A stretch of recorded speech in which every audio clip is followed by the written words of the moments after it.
Okay, so there's been some huge news buzzing around India lately. Some of the world's biggest AI companies, we're talking OpenAI, Perplexity, have rolled out these incredibly cheap India-specific plans. And on the surface, it feels like a total game changer. But here's the twist. A pretty sharp report just came out that says, hey, wait a minute, this gift might actually be a Trojan horse. So let's take a look inside. All right, first things first, let's look at the deals that have got everyone so excited and break down exactly how USII has landed in India with these offers that, frankly, seem almost too good to be true. And look, on the face of it, this seems amazing, right? A total win for consumers, for developers. You get these super powerful tools for next to nothing. It feels like it could kickstart a whole new wave of innovation. But you know that old saying, if you're not paying for the product, you are the product.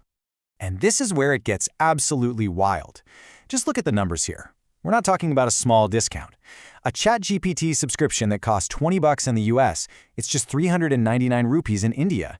And get this, Perplexity Pro is literally free for millions of Airtel subscribers.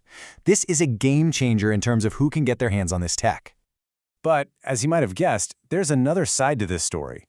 A new report from the investment firm Bernstein is here to, well, pour a little cold water on the celebration. They're basically saying that instead of cheering, maybe we should be a little concerned. And they do not pull any punches. The report frames this whole situation not as some great benefit, but as a strategic tech crisis. And they use a really specific, loaded term for what's happening: predatory pricing. They argue this is a deliberate strategy to take over the market. So what in the world is predatory pricing? Well, the report lays out the playbook. It's when a massive company, one with super deep pockets, comes in and sells their stuff for prices that are so low they're not even sustainable. The whole point? To drive all the smaller local competitors completely out of business. And once they're gone, bam, you own the market. And here's the kicker. Bernstein's analysis says this isn't the first time this has happened, not by a long shot. They argue it's the exact same playbook that allowed US tech giants to completely dominate pretty much every other digital space in India over the past couple of decades. We're talking search, social media, e-commerce, the whole shebang. So that begs a really important question, right? Why is India's own homegrown AI scene so vulnerable to this kind of strategy? What's going on behind the scenes? The report points to a few big things. First, you've got these inconsistent regulations that can sometimes trip up local startups while, rolling out the red carpet for the global giants. Second, there's this long-standing focus in Indian tech on what's called labor arbitrage. Think IT services, delivery apps. Great businesses for sure, but they're not always about building those foundational from-the-ground-up products. And last but definitely not least is the money. There is a massive, massive gap in private investment. And this quote from the report just hits the nail on the head. It really shows the gap between what leaders want to happen and what's actually happening on the ground. The call to build our own social media sounds great, but it's tough when you're up against players with billions of dollars to burn. And this case study just illustrates the point perfectly. Remember when India banned TikTok? That created this huge vacuum in the market, a golden opportunity. But who filled it? It wasn't an Indian rival. Nope, it was Instagram Reels, owned by a US company, that just swooped in and grabbed millions of users. It shows just how powerful these established players are. Okay, let's talk about that resource gap I mentioned. To really put it in perspective, just look at this number. From 2013 to 2024, the total private investment into the US AI ecosystem was $471 billion, a staggering amount. And now, for the same period, what was the comparable figure for India? Just $11 billion.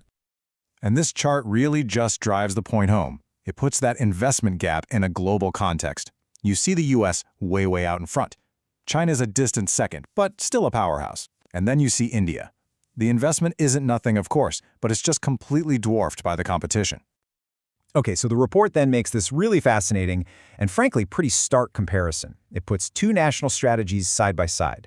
India's kind of open door policy versus China's much more protectionist playbook. In this table, wow, it says it all. Just look down the India column. For search, it's Google. For messaging, WhatsApp. Short video, Instagram. It is almost total dominance by American companies.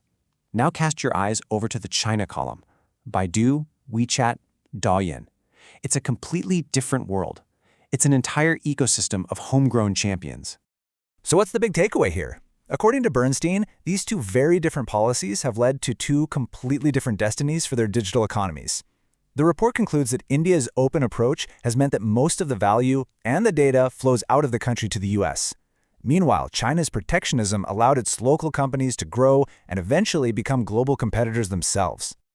All right, so after painting this pretty grim picture, what does the Bernstein report actually suggest India should do about it? What's the proposed solution? Well, the prescription they offer is, let's just say, controversial. And it's definitely bold. They're calling for a complete 180, a radical shift away from the current open-door policy towards some really aggressive action to protect what they call India's digital sovereignty. And they lay it out in a clear two-step strategy they call ring fencing. Step 1, reserve all the core AI-related activity exclusively for domestic Indian companies. Step 2, mandate that any major AI player that wants to operate in the country has to have a minimum of 51% public Indian ownership. The idea is to make sure the wealth and value generated by AI actually stays in India.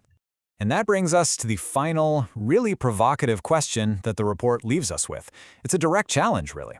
It forces us to look at a model like China's and ask, if they could shield their tech industry to build their own giants, what's stopping India from doing something similar? It really boils down to this fundamental trade-off. Do you prioritize open access and cheap prices today, or do you prioritize national control and sovereignty for tomorrow? It's a huge question with no easy answers.